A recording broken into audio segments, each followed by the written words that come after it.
ची अनेक ध्येय आहेत ज्यासाठी मी जीव द्यायला तयार होईन, पण असे एकही ध्येय नाही ज्यासाठी मी कोणाचा जीव घेईन.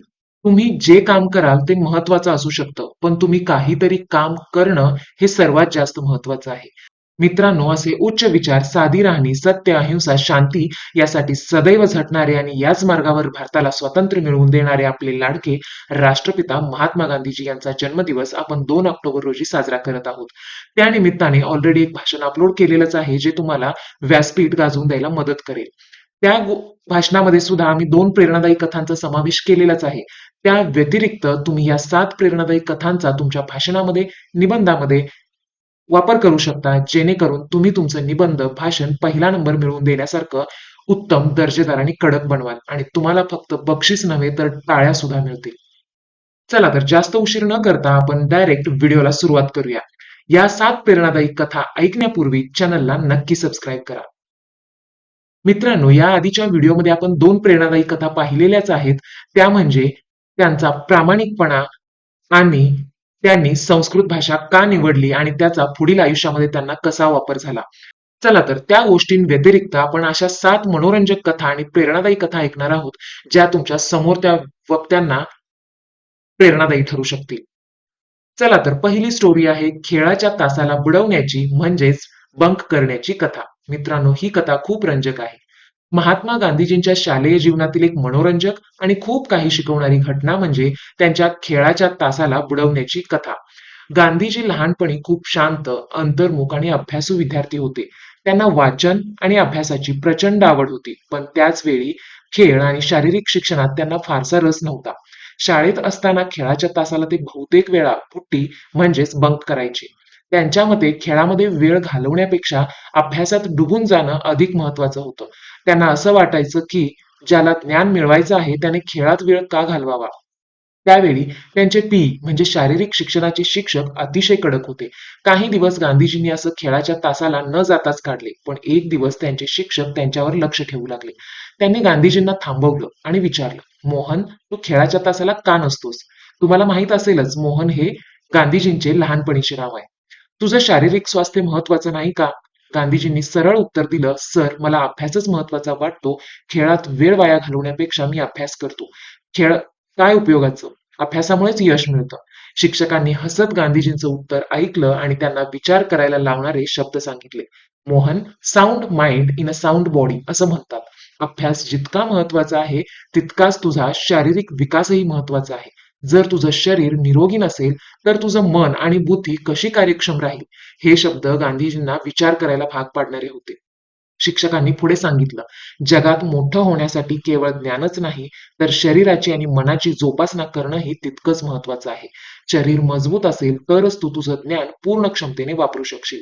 गांधीजींना याचा अर्थ उमगला. त्यांनी लक्षात घेतलं की शारीरिक शिक्षणाकडे दुर्लक्ष करून ते स्वतःला एका महत्वाच्या अंगाने वंचित ठेवत होते. त्यानंतर त्यांनी ठरवलं की ते नियमितपणे खेळाच्या तासाला हजेरी लावतील आणि आपल्या शरीराची काळजी घेतील. त्या दिवसापासून गांधीजी खेळात सक्रियपणे सहभाग होऊ लागले आणि त्यांनी शारीरिक स्वास्थ्याचं महत्त्व जाणलं आणि पुढे आयुष्यभर ते या मूल्याचं पालन करत राहिले. It is the health that is real wealth and not a piece of gold and silver. या विचारांचा त्यांनी आदर केला आणि प्रत्येकाच्या जीवनात शारीरिक स्वास्थ्याचं महत्त्व पटवलं. त्यांनी हा धडा आयुष्यभरासाठी शिकला की मन आणि शरीराचं समतोल असणं हे खऱ्या यशाचं रहस्य आहे. आजच्या विद्यार्थ्यांसाठी या घटनेतून खूप काही शिकण्यासारखं आहे. डिजिटल युगात जिथे आपलं शरीर स्क्रीन समोर जास्त वेळ घालवतं, तिथे शारीरिक क्रियांवर दुर्लक्ष होणं सोपं आहे. पण गांधीजींची कथा शिकवते की शरीर निरोगी नसेल तर बुद्धीचं सामर्थ्यही कमी पडेल. म्हणून अभ्यास जितका महत्वाचा आहे, तितकंच शारीरिक तंदुरुस्तीही आवश्यक आहे. मित्रांनो, ही पहिली कथा आवडत असेल तर सबस्क्राईब करायला विसरू नका. चला तर आपण पाहूया दुसरी कथा, जी हस्ताक्षरावरून आहे. गांधीजींचे हस्ताक्षर कसे होते आपण या कथेतूनच पाहूया. महात्मा गांधीजींच्या जीवनातील आणखी एक मनोरंजक आणि शिकवण देणारी घटना म्हणजे त्यांचं खराब हस्ताक्षर. गांधीजी लहानपणापासूनच अभ्यासू होते, परंतु त्यांचं हस्ताक्षर फारच खराब होतं. शाळेत असताना त्यांचे शिक्षक नेहमी त्यांच्या हस्ताक्षरावर टीका करत असत. त्यांनी अनेकदा गांधीजींना सांगितलं की मोहन, तुझं हस्ताक्षर खूप खराब आहे. एक दिवस तुझ्या अभ्यासाचं महत्त्व कमी होईल, कारण तुझं लिहिणं समजणं कठीण आहे. पण त्यावेळेला गांधीजींना हस्ताक्षराचं महत्त्व पूर्णपणे समजलेलंच नव्हतं. गांधीजींच्या मनात असं ठसलं होतं, की अभ्यास आणि ज्ञानच महत्त्वाचं आहे. हस्ताक्षर हे तितकंसं महत्त्वाचं नाही. शाळेत शिकताना त्यांनी याकडे फार दुर्लक्ष केलं. फारसं लक्ष दिलंच नाही आणि त्याचा परिणाम त्यांच्यावर पुढे येऊन बसला. त्यांनी पुढे इंग्लंडमध्ये शिक्षण घेतलं आणि कायद्याचं शिक्षण पूर्ण केलं. परंतु जेव्हा त्यांनी भारतात येऊन वकिलीचं काम करायला सुरुवात केली, तेव्हा त्यांना जाणवलं, की त्यांचं हस्ताक्षर इतकं वाईट होतं, की त्यांचेच नोट्स आणि दस्तऐवज त्यांना पुन्हा एकदा वाचताना समजणं कठीण होत होतं. त्यांच्या कार्यकाळात त्यांनी मोठमोठ्या गोष्टींवर काम केलं, अनेक चळवळीचं नेतृत्व केलं, अनेक पत्र लिहिली. त्यावेळी त्यांना असं जाणवायला लागलं, की त्यांचं हस्ताक्षर सुधारलं असतं, तर त्यांच्या विचारांचं, कामाचं अधिक प्रभावीपणे संप्रेषण झालं असतं. त्यांनी याची खंत व्यक्त करताना असं म्हटलं, "I was ashamed of myself and I often thought that if I had only taken care of my handwriting, it would have been a great help to me throughout my life." गांधीजींनी या गोष्टीची खूप मोठी शिकवण मिळाली. हस्ताक्षर हा केवळ एक लेखनाचा माध्यम नाही, तर तुमच्या व्यक्तिमत्त्वाचा आणि विचाराचा प्रतिबिंब असतो. हस्ताक्षर व्यवस्थित असेल, तर तुमचे विचार व्यवस्थितपणे आणि स्पष्टपणे दुसऱ्यांपर्यंत पोहोचतात. गांधीजींनी आयुष्यभर ही चूक स्वीकारली आणि अनेक वेळा लोकांना सांगितलं, की खराब हस्ताक्षर हे शिक्षणाचा अपमान आहे. त्यांना याचं वाईट वाटायचं, की त्यांनी लहानपणी या गोष्टीकडे दुर्लक्ष केलं होतं. आजच्या विद्यार्थ्यांसाठी गांधीजींची ही कथा खूप महत्त्वाची आहे. आजच्या डिजिटल युगात हस्ताक्षराचं महत्त्व कमी झालं आहे, कारण आपण सर्वच गोष्टी संगणकावर आणि फोनवर लिहितो. पण हस्ताक्षर केवळ लिहिण्याचं साधन नसून त्यातून तुमच्या व्यक्तिमत्त्वाचा एक महत्त्वाचा भाग समाजाला प्रतिबिंबित होतो, हे शिकवते. Handwriting is an art that reflects your discipline, care and attention to detail. शिकवण अशी आहे, की जरी तंत्रज्ञानाने बरेच काही बदलले असले तरी आपलं हस्ताक्षर उत्तम असणं ही एक कला आहे आणि त्याकडे लक्ष देणं महत्त्वाचं आहे. मित्रांनो, या कथा आवडत असतील तर सबस्क्राईब करायला विसरू नका. चला पाहूया तिसरी प्रेरणादायी घटना, चंपारण सत्याग्रह. महात्मा गांधींच्या स्वातंत्र्य लढ्यातील एक महत्त्वपूर्ण आणि प्रेरणादायी घटना म्हणजे चंपारण सत्याग्रह. या सत्याग्रहाने भारतातील ब्रिटिश सत्तेला मोठा धक्का दिला आणि भारतीय स्वातंत्र्य चळवळीला नवी दिशा दिली. ही गोष्ट 1917 ची आहे. बिहारच्या चंपारण भागात ब्रिटिश शेतकऱ्यांवर अन्याय करत होते. स्थानिक शेतकऱ्यांना त्यांच्या जमिनीवर निळी, इंडिगो लागवड करण्यास भाग पाडलं जात होतं आणि त्या बदल्यात त्यांना फारच कमी पैसे मिळत होते. निळीशिवाय इतर पिकं घेण्याची परवानगी त्यांना नव्हती. शिवाय ब्रिटिश मालक त्यांच्यावर कठोर कर लादत होते. त्यामुळे शेतकरी कर्जात बुडत होते. हे अत्याचार सहन करण्याशिवाय शेतकऱ्यांकडे दुसरा कोणताही पर्याय नव्हता. त्यावेळी महात्मा गांधींचं नाव संपूर्ण भारतभर होतं, कारण त्यांनी दक्षिण आफ्रिकेत सत्याग्रहाने यश मिळवलं होतं. चंपारणमधील काही शेतकऱ्यांनी गांधीजींना पत्र पाठवून मदतीसाठी विनंती केली. गांधीजींना या परिस्थितीचं गांभीर्य कळल्यावर त्यांनी चंपारणला जाण्याचा निर्णय घेतला. चंपारणला पोहोचल्यावर गांधीजींनी शेतकऱ्यांची व्यथा ऐकली. ते पाहून त्यांना जाणवलं, की ब्रिटिशांची व्यवस्था शेतकऱ्यांना पूर्णतः शोषून घेत आहे. गांधीजींनी या परिस्थितीला शांततेच्या आणि सत्याग्रहाच्या मार्गाने बदलण्याचा निर्धार केला. ते शेतकऱ्यांना एकत्र करून त्यांचं नेतृत्व करू लागले. गांधीजींनी स्थानिक शेतकऱ्यांवर होणाऱ्या अन्यायाविरोधात सत्याग्रह सुरू केला. त्यांनी ब्रिटिश अधिकाऱ्याकडे मागणी केली, की शेतकऱ्यांना त्यांच्या जमिनीवर स्वातंत्र्य मिळायला हवं आणि त्यांना निळीच्या लागवडीसाठी जबरदस्ती केली जाऊ नये. गांधीजींचा सत्य आणि अहिंसेवर असलेला दृढ विश्वास इतका प्रभावी होता, की ब्रिटिश सरकारलाही त्यांच्या मागण्याचं उत्तर द्यावं लागलं. गांधीजींच्या शांततापूर्ण आंदोलनामुळे चंपारणमधील शेतकऱ्याचा आवाज ब्रिटिश सरकारपर्यंत पोहोचला. अखेर सत्याग्रहामुळे ब्रिटिशांनी माघार घेतली आणि शेतकऱ्यांना निळीची लागवड करण्याचं बंधन उठवण्यात आलं. शेतकऱ्यांना त्यांच्या जमिनीवर स्वातंत्र्य मिळाले आणि या आंदोलनाने भारतीय स्वातंत्र्य लढ्यात महत्वाचं पाऊल उचललं. चंपारण सत्याग्रहाच्या यशानंतर गांधीजींचं नेतृत्व भारतभर मान्य केलं गेलं आणि त्यांच्या सत्याग्रहाच्या तत्वज्ञानाने स्वातंत्र्य लढ्याला नवी दिशा मिळाली. गांधीजींनी दाखवून दिले, की सत्य, अहिंसा, शांततेच्या मार्गाने सुद्धा अन्यायाविरुद्ध लढा जिंकता येतो. त्यांनी असं म्हटलं, की "in a gentle way you can shake the world." आज विद्यार्थ्यांसाठी या घटनेतून महत्त्वाचं शिकण्यासारखं एवढंच आहे, की चंपारण सत्याग्रह आपल्याला शिकवतो, की धैर्य, शांतता आणि न्यायाने संघर्ष केल्यावर कोणत्याही अन्यायावर विजय मिळवता येतो. हे देखील शिकायला मिळतं, की अन्यायाला सामोरं जाणं गरजेचं असतं, पण हिंसा हा त्याचा उपाय नसतो. गांधीजींच्या या तत्त्वज्ञानाबद्दल भारतीय स्वातंत्र्य लढ्याचं भविष्य बदललं आणि त्यांनी जगाला नवा मार्ग दाखवला. मित्रांनो, ही होती त्यांच्या अहिंसेवर आधारित तिसरी कथा. चला तर आपण पाहूया चौथी कथा, दक्षिण आफ्रिकेतील स्वच्छता अभियानाचा अनुभव. महात्मा गांधीजींचं जीवन स्वच्छतेविषयी त्यांच्या दृढ विश्वासाने ओतप्रोत भरलेलं होतं. त्यांनी स्वच्छतेला फक्त वैयक्तिक गोष्ट मानलं नाही, तर समाजाच्या आरोग्य आणि प्रतिष्ठेसाठी हे महत्वाचं आहे असं मानलं. गांधीजींनी स्वच्छतेविषयी महत्वपूर्ण शिकवण त्यांच्या आयुष्यभरातील अनेक घटनांमधून दिली. त्यातील एक घटना म्हणजे त्यांचा दक्षिण आफ्रिकेतील स्वच्छता अभियानाचा अनुभव. ही गोष्ट तेव्हा घडली जेव्हा गांधीजी दक्षिण आफ्रिकेत वकिली करत होते. दक्षिण आफ्रिकेतील भारतीय समाज गरीब होता आणि अत्यंत गैरसोयीच्या अस्वच्छ परिस्थितीत जीवन जगत होता. विशेषतः भारतीय मजुरांच्या वस्त्यांमध्ये स्वच्छतेचा अभाव होता आणि तिथे सगळीकडे घाण, कचरा, दुर्गंधी होती. त्यामुळे लोकांना रोगराईचा सामना करावा लागत होता. परंतु समाजातील कोणालाही या स्वच्छतेच्या समस्येचं गांभीर्य लक्षातच येत नव्हतं. एकदा गांधीजींनी अशा एका वस्तीत भेट दिली आणि त्यांनी तिथल्या अस्वच्छ परिस्थितीचं निरीक्षण केलं. लोकांनी कचरा आणि घाणेचे ढीग साचवले होते, पण कोणालाही ते साफ करण्याची जबाबदारी घेतली नव्हती. गांधीजींना हे पाहून खूप दुःख झालं की त्यांनी ठरवलं की ते स्वतःच या परिस्थितीत बदल घडवून आणायचं. गांधीजींनी कोणतीही तक्रार न करता स्वतः हातात झाडू घेतला आणि साफसफाईला सुरुवात केली. त्यांनी लोकांशी संवाद साधत सांगितलं, स्वच्छता ही फक्त सरकारी कामगिरी नाही, तर ती प्रत्येक नागरिकाची जबाबदारी आहे. जर आपण आपल्या आजूबाजूचं ठिकाण स्वच्छ ठेवू शकत नाही, तर आपण निरोगी कसं राहू? सुरुवातीला काही लोकांनी त्यांच्या कामाकडे दुर्लक्ष केलं, पण हळूहळू गांधीजींच्या कृतीने लोकांना प्रेरणा मिळाली. ते पाहून इतरही लोक गांधीजींसोबत स्वच्छता मोहिमेत सहभागी झाले. गांधीजींनी स्पष्ट केलं की स्वच्छता हा केवळ बाह्य स्वभावाचा भाग नसून तो आपल्या अंतःकरणाचा असायला हवा. या घटनेमुळे गांधीजींनी स्वच्छता या विषयाला समाजातील सर्व स्तरांवर महत्व दिलं. त्यांनी असं सांगितलं, cleanliness is next to godliness. म्हणजेच स्वच्छता ही ईश्वराच्या जवळ जाण्याचा मार्ग आहे. ते मानायचे की कोणत्याही राष्ट्राचं आरोग्य आणि प्रतिष्ठा तिथल्या स्वच्छतेवर अवलंबून असते. भारताच्या स्वातंत्र्य लढ्यातही गांधीजींनी स्वच्छतेचा प्रचार केला.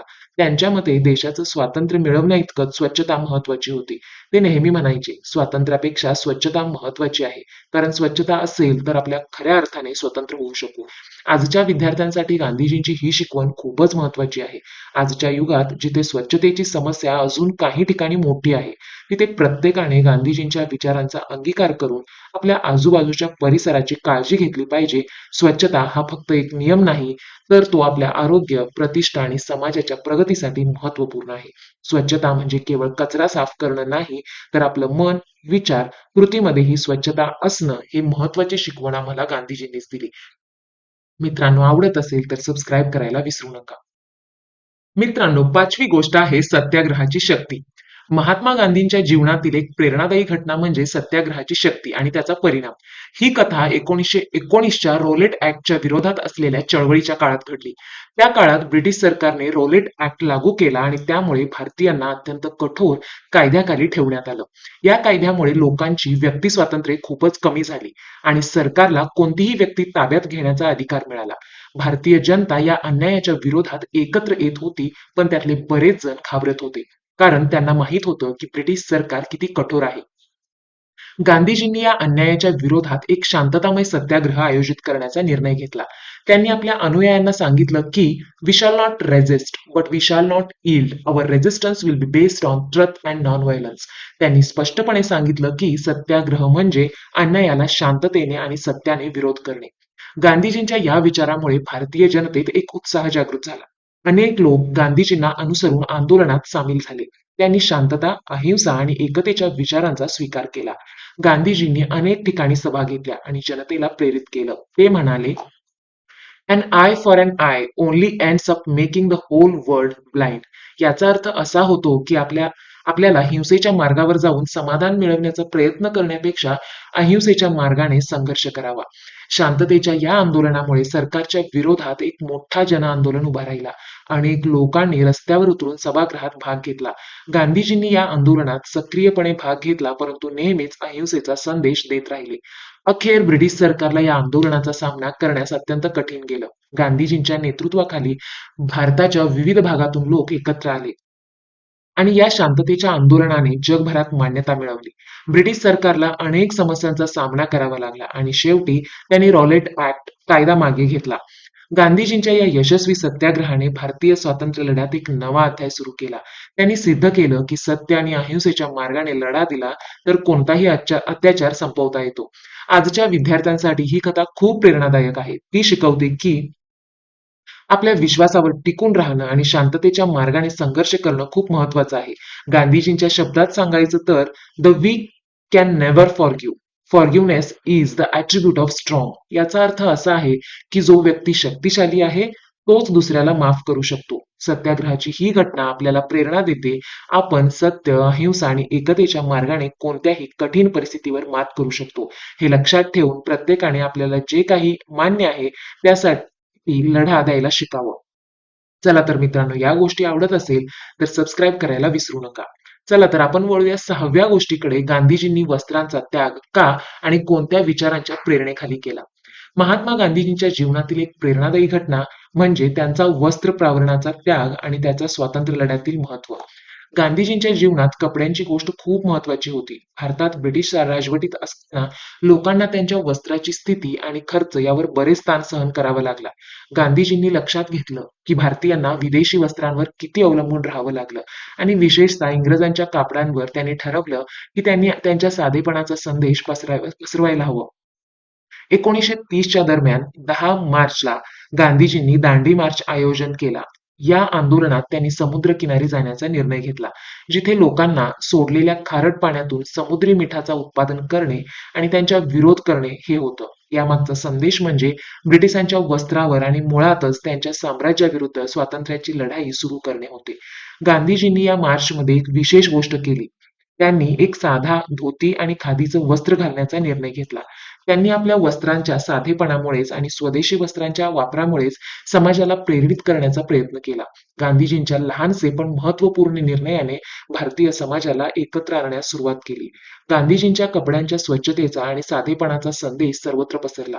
त्यांनी हे सांगितलं, to wear khadi is to wear the fabric of our freedom. याचा अर्थ असा की खादी घालणं म्हणजे स्वातंत्र्याचं वस्त्र घालणं होय.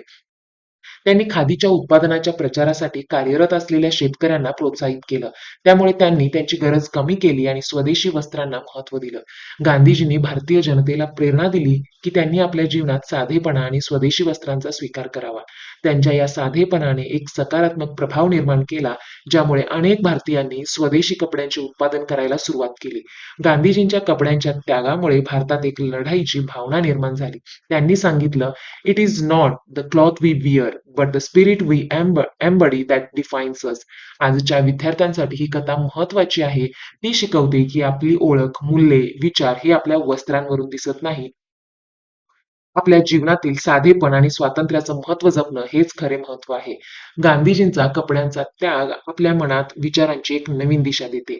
आपण ज्या वस्त्रामध्ये असतो त्यावरून आपल्या विचारांची आणि मूल्याची ओळख होते. त्यामुळे प्रत्येकाने त्याच्या जीवनात साधेपणा, स्वदेशी वस्त्रांचा स्वीकार आणि आत्मनिर्भरतेचा संदेश पसरवायला शिकावं. मित्रांनो, या गोष्टी आवडत असेल तर आपण वळूया अगदी शेवटच्या प्रेरणादायी गोष्टीकडे, त्यागमूर्ती कौमुदी. त्यागमूर्ती कौमुदी यांची कथा त्यांच्या बलिदानाची आणि समर्पणाची अद्भुत उदाहरण आहे. विशेषतः त्यांच्या सोनेरी बांगड्यांचा त्याग. कौमुदी एक साधी पण दृढ विचारांची मुलगी होती. ती एका लहान गावात राहत होती, जिथे ब्रिटिश सत्तेच्या अन्यायाविरुद्ध लोक त्रस्त होते. स्वातंत्र्य लढ्यात भाग घेण्यासाठी ती नेहमी तत्पर असायची आणि तिच्या मनात देशप्रेमाचा एक प्रचंड ज्वाला दाटलेला होता. गांधीजींच्या नेतृत्वात स्वदेशी चळवळ सुरू झाली आणि इंग्रजांच्या वस्त्रांचा बहिष्कार घालण्याचं आवाहन करण्यात आलं. कौमुदीने ठरवलं ती या आंदोलनात सक्रिय भाग घेईल. तिचं लक्ष समाजातील अस्वच्छतेवर आणि स्वदेशी वस्त्रांच्या वापरावर होतं. एक दिवस गावात एक सभा आयोजित करण्यात आली. तिथे कौमुदीने एक प्रेरणादायी भाषण दिलं. तिने सांगितलं, आपण आपल्या वस्त्राचा त्याग करून स्वदेशी वस्त्रांचा वापर करून स्वातंत्र्याच्या लढ्यात सहभागी होऊ शकतो. त्यानंतर तिच्या मनात एक विचार आला. तिने आपल्या सोनेरी बांगड्या काढल्या, ज्या तिच्या दागिन्यामध्ये सर्वात प्रिय होत्या. तिने त्या बांगड्या सभेत उभे राहून सांगितल्या, या बांगड्या माझ्या वैभवाचा प्रतीक आहेत, परंतु आता मला माझ्या देशासाठी त्यांचा त्याग करायचा आहे. कौमुदीने तिच्या बांगड्या एका ट्रेमध्ये ठेवून त्या जनतेकडे उचला. ती म्हणाली, हे बांगड्या माझं वैभव नाहीत, तर आपल्या स्वातंत्र्याचा एक भाग आहेत. मला त्यांचा त्याग करायला आवडेल, कारण माझा देश माझ्या हृदयात आहे. या घटनेने सर्व उपस्थितांना प्रभावित केलं. कौमुदीच्या या कृत्याने इतर महिलांना आणि युवकांना प्रोत्साहन दिलं. त्यांनीही स्वदेशी वस्त्र वापरायला महत्त्व दिले आणि इंग्रजांच्या वस्त्रांचा बहिष्कार केला. ब्रिटिश सरकारने कौमुदीच्या आंदोलनाचा विरोध केला आणि तिला अटक केली. पण तुरुंगातही तिचा उत्साह कमी झाला नाही. ती इतर कैद्यांना प्रोत्साहित करत राहिली. त्यांच्या मनात देशभक्तीची ज्वाला जागवत राहिली.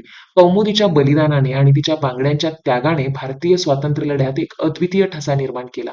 तिचा त्याग आणि दृढता स्वातंत्र्याच्या लढ्यात प्रेरणा बनली. आजच्या विद्यार्थ्यांमध्ये मध्ये कौमुदीची ही कथा महत्वाची आहे. ती शिकवते की आपल्याला देशासाठी आणि समाजासाठी बलिदान देणं महत्वाचं आहे.